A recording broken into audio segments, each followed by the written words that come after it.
अभी से भविष्य में जो भी आप काम करेंगे उसको एक्सप्लेन करने के लिए हमारे पास एक छोटा सा चैप्टर होता है जिसका नाम है फ्यूचर इंडेफिनिट टेंस, एंड इसको हम एक अलग नाम से जानते हैं जिसका नाम है use of will. For explaining actually I am talking about it is so much easy for you to understand. So इसके लिए आपको समझना पड़ेगा कुछ बेसिक थिंग को. अगर अभी से लेकर भविष्य में जो भी आप काम करेंगे या आप प्लानिंग कर रहे हैं करने के लिए उसको एक्सप्लेन करने के लिए हम क्या इस्तेमाल करते हैं, वी यूज ऑफ विल या फिर फ्यूचर इंडेफिनिट टेंस का प्रयोग करते हैं. Now let's learn one by one the meaning of this exactly. Spoken में जो होता है, हम स्पीकिंग जब करते हैं तो वहाँ पर सिर्फ यूज ऑफ विल का यूज करा जाता है विद ऑल द सब्जेक्ट. इसके अलावा आपको कुछ नहीं करना है. लेकिन जब रिटर्न की बात आ जाती है तो विल के साथ एक और वर्ड आ जाता है, वर्ब, जिसका नाम है शैल. कुछ इस तरीके से यूज़ होता है. Let's see that. इसका मतलब कुछ इस तरीके से होता है कि whenever you have to just talk about the future planning, future में जो भी आप प्लान्स बना रहे हो कि आपको भाई ये काम करने हैं, फॉर दैट आप यूज़ ऑफ विल का प्रयोग करते हैं या यूज़ ऑफ शैल का प्रयोग करते हैं. It means that it talks about the future matter. ये आपके फ्यूचर मैटर मतलब जो भी काम आप करेंगे उसके बारे में बताता है. The Hindi meaning of this is just like this. कुछ इस तरीके से होता है जैसे कि कोई काम करेगा के सेंस में होता है ना, कोई काम करेगा. जैसे देखिए मैं अभी आपको पढ़ाऊंगा, कुछ क्वेश्चन पूछूंगा, आप रिप्लाई करेंगे, आप प्रैक्टिस करेंगे, आप बोलेंगे, आप सीखेंगे, हम आपको सिखाएंगे, हम आपको बताएंगे, हम आपको वर्क भेजेंगे. ये सब जो भी चीज़ें हैं in the future we just trying to speak, इसको हम फ्यूचर में बोलने की कोशिश कर रहे हैं. Now I just want to tell to all of you that अगर आप इसको बोलना चाहते हैं तो just wait for some times and you going to learn it perfectly and in a proper way and easy way. सबसे पहले कोई काम करेगा, फॉर एग्जाम्पल जैसे कि आप पढ़ाई करेंगे, आप थोड़ा और बड़े होंगे, आपका शादी भी होगा, आपके बच्चे होंगे, वो मेरे यहाँ एडमिशन लेंगे, तो ये सब फ्यूचर के बातें हैं कि जो भी आप काम करोगे for that you have to just speak in the word which is called use of will या फिर फ्यूचर इंडेफिनिट में बोलते हैं. इसको हिंदी में हम बोलते हैं भविष्य अनिश्चित काल. एक एक करके समझ लेते हैं. सबसे पहले अगर स्पोकन की बात करें तो हम सबसे पहले सब्जेक्ट लगाते हैं, विल लगाते हैं, then first form and other word ऐसे लगा देते हैं. सब्जेक्ट कौन कौन सा होता है जैसे कि आई, वी, यू, दे, इस तरीके से. और हमारे पास आता है both like this and people. और बाकी जो सिंगुलर में आ जाते हैं जैसे कि ही, शी मतलब ही और शी, इट और नेम, इन सब के साथ आपको लगा देना है will eight the time of speaking. जब स्पोकन की बात आ जाता है I will, we will, you will, they will, both will, people will, she will and he will. This is the word which I have written now before you. And after that वो काम लिखिए जो आप करेंगे future में. इस तरीके से जैसे अगर पढ़ाएंगे तो टीच लिख दीजिए. फॉर एग्जाम्पल अगर हमें बोलना हो आपके सामने जैसे कि मैं आपको पढ़ाऊँगा, जस्ट लाइक दिस. ओके मैं आपको पढ़ाऊंगा. This is a very easy and simple sentence for you to understand. तो सबसे पहले हम सब्जेक्ट लिखेंगे यानी आई के बाद फ्यूचर में कोई काम करेंगे तो हमारे पास होगा विल एंड देन क्या करेंगे भाई, पढ़ाएंगे. आई will teach you, this is the word for you, I will teach you. Now अभी आप कहेंगे सर यहाँ पर आई के साथ विल कैसे लग गया. I told you for speaking हमें बोलने के लिए I, we, you, they, both, people means singular या प्लूरल सभी सब्जेक्ट के साथ हम विल का प्रयोग करते हैं. But at the time of writing जब भी कभी आप राइटिंग करो, किसी एग्जाम में लिखो, कोई लेटर लिखिए, तो वहाँ पर आई और वी के साथ हम शैल का प्रयोग करेंगे. जैसे जब भी आप एग्ज़ाम में बैठेंगे आंसर लिखेंगे वहाँ पर आपको आई और वी के साथ शैल लिखना है. And rest of the subjects, इसके अलावा जो भी सब्जेक्ट बचते हैं उस पर आपको विल का प्रयोग करना है. यानी कि ये जो जितने सारे हैं इस पर आपको विल का प्रयोग करना है. और ये जो दो ऊपर लिखे हुए हैं इस पर हमें शैल का प्रयोग कर देना है इस तरीके से. बट बोलते वक्त सबके साथ आप विल का प्रयोग करके बोल सकते हैं. जैसे मैं आपको पढ़ाऊंगा आई विल टीच यू, इस तरीके से. हम पढ़ाएंगे वी विल टीच, आप पढ़ाओगे यू विल टीच, वे पढ़ाएंगे दे विल टीच, दोनों पढ़ाएंगे बोथ विल टीच, लोग पढ़ाएंगे पीपल विल टीच, वह पढ़ाएगी शी विल टीच, वह पढ़ाएगा he will teach. So this is the way to speak in the positive. Now आप अभी से फ्यूचर में यानी कि आज शाम तक क्या क्या करेंगे या कल सुबह से शाम तक क्या क्या करेंगे आपको इंग्लिश में बताना है. बस आप बोलिएगा आई विल, और वो एक्शन लिख दीजिएगा, वो वर्ब लिख दीजिएगा जो आप करेंगे। क्लियर? जैसे इस वीडियो को देखने के बाद आप क्या करेंगे, खाना खाएंगे, तो आप बोलिएगा आई विल ईट फूड, तो ईट फूड बस ऐड कर देना आई विल के साथ।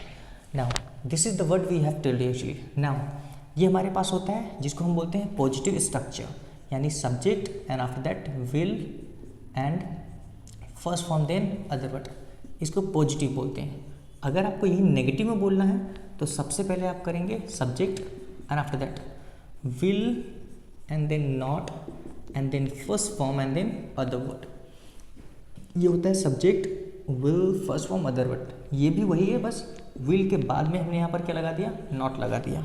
नेक्स्ट, और जो विल नॉट का शॉर्ट फॉर्म होता है दैट इज कॉल्ड वोंट, कुछ इस तरीके से होता है।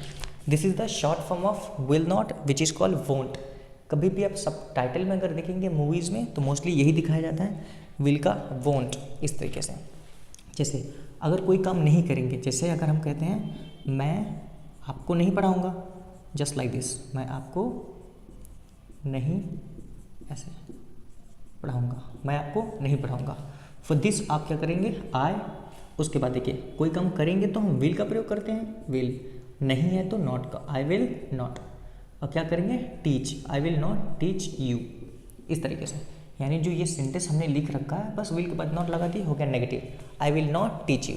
इधर देखिए विल के बाद नॉट लगाने हैं, जैसे मैं नहीं पढ़ाऊँगा तो आई विल नॉट टीच, आप नहीं पढ़ाओगे, यू विल नॉट टीच, वे नहीं पढ़ाएंगे, दे विल नॉट टीच, दोनों नहीं पढ़ाएंगे, दोनों बोथ विल नॉट टीच, लोग नहीं पढ़ाएंगे, पीपल विल नॉट टीच, वह नहीं पढ़ाएगी, शी विल नॉट टीच, वह नहीं पढ़ाएगा, ही विल नॉट टीच, इस तरीके से।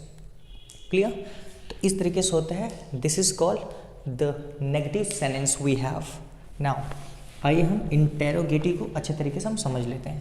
Now for writing interrogative sentence सबसे पहले हमें क्या करना है, विल का प्रयोग करना है, and after that subject, then first form and then OW and question mark. जब विल आप पहले कर देंगे सब्जेक्ट से तो इसका मतलब हो जाता है क्या, यानी कि क्या, यानी कि सबसे पहले आपको क्या करना है, विल लगाना है। जैसे हमने बोला क्या आप ऐसे पढ़ाओगे, क्या आप ऐसे पढ़ाओगे, ये हमने आपसे क्वेश्चन करा। Clear?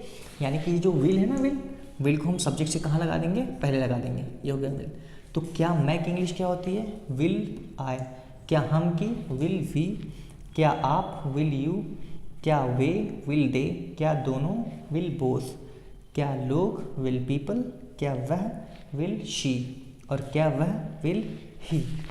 She is used for the male and he is used for the she is used for the female, he is used for the male. These both are, which is so confusing, but don't worry, it's very easy for you to understand.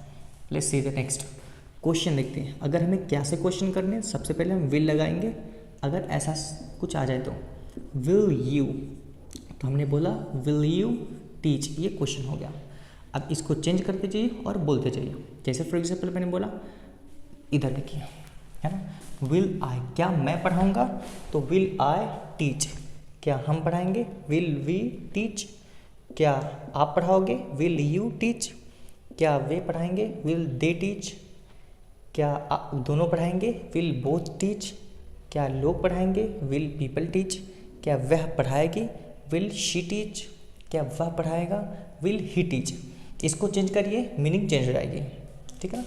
जैसे है ना, इधर देखिए, speak मैंने बोला English, speak English question mark, क्या मैं English बोलूँगा, विल आई स्पीक इंग्लिश, क्या हम बोलेंगे, विल वी स्पीक इंग्लिश, क्या आप बोलोगे, will you speak English. So in this way we can translate very easily. आइए देखते हैं, अगर मैं आपसे पूछता हूँ विल यू टीच, क्या आप पढ़ाओगे, तो आप आंसर में बोलोगे येस, यही तो आंसर है, येस, ये है नो वाला, this is yes and this is no. Yes I will teach you, हो गया आई विल टीच, इस तरीके से जो मैंने लिखा आई विल टीच, मैं पढ़ाऊँगा, नहीं पढ़ाऊँगा तो I will not teach, I will not teach, मैं नहीं पढ़ाऊँगा। This is the thing which I told you now for example, अगर आपको क्वेश्चन वर्ड यूज़ करने हैं तो इसमें सबसे पहले आप क्या करेंगे, आप क्वेश्चन वर्ड का प्रयोग करेंगे और ये सारे आप लिख देंगे। यानी क्वेश्चन वर्ड पहले लिखने हैं, फिर आप लिखेंगे विल, फिर जो भी सब्जेक्ट यानी जिसके बारे में आप बातें कर रहे हैं, फिर first form and then other word question mark. देखिए ये वाला यहाँ पे हमने लिख दिया, सेम ही रहेगा, ठीक है ना। जैसे हमने यहाँ पर पूछा क्या आप पढ़ाओगे, तो विल यू टीच, ये हो गया विल यू टीच। इसका मतलब क्या आप पढ़ाओगे। अगर मुझे कहना कि आप क्या पढ़ाओगे, तो व्हाट विल यू टीच, भाई कब पढ़ाओगे, व्हेन विल यू टीच, कैसे पढ़ाओगे, हाउ विल यू टीच, क्यों पढ़ाओगे, व्हाई विल यू टीच, और कैसे पढ़ाओगे, हाउ विल यू टीच।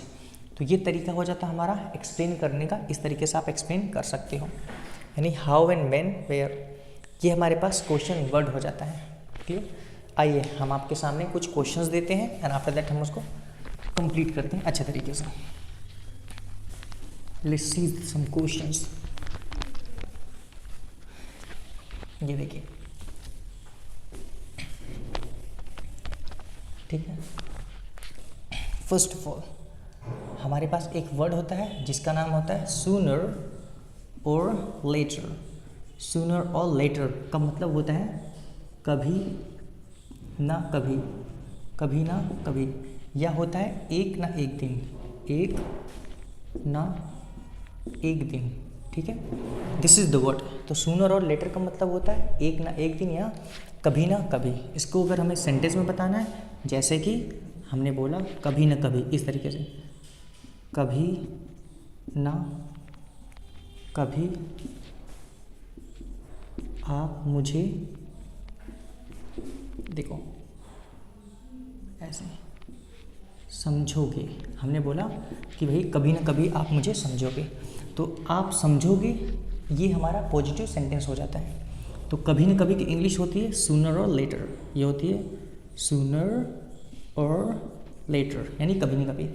आप समझोगे तो पॉजिटिव सेंटेंस हम पहले लिखेंगे यू, कोई काम करोगे तो हम लगाएंगे विल, क्या करेंगे अंडरस्टैंड, वर्ब लगाएंगे, यू विल अंडरस्टैंड, इस तरीके understand me, you will understand me.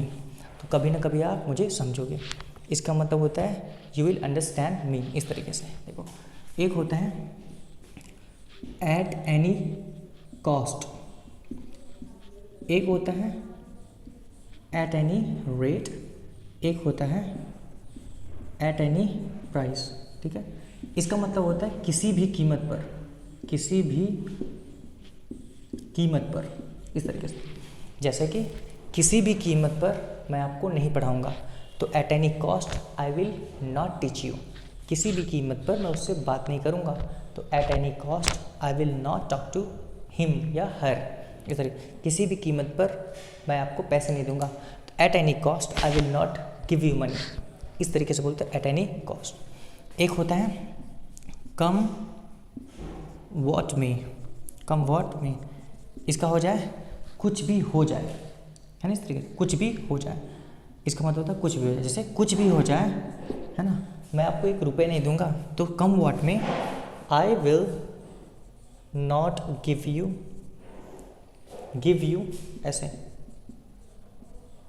Even अ रुपी, इस तरीके से कुछ भी हो जाए मैं आपको 1 रुपये नहीं दूंगा, तो कम वॉट में आई will not give you a money, है ना।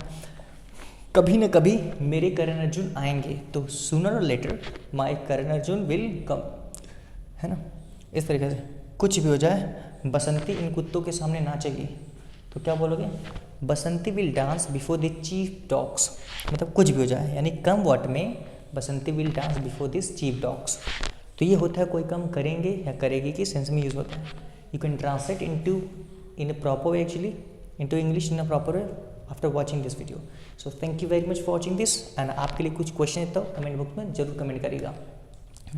मैं आपसे हमेशा प्रश्न करूंगा, इसको इंग्लिश में आपको कमेंट करना है। नेक्स्ट, क्या मैं आपको नेक्स्ट वीडियो अपलोड करूंगा, this is you have to comment in the comment box. So thank you very much for watching till the end, and all the best for your next video. Thank you.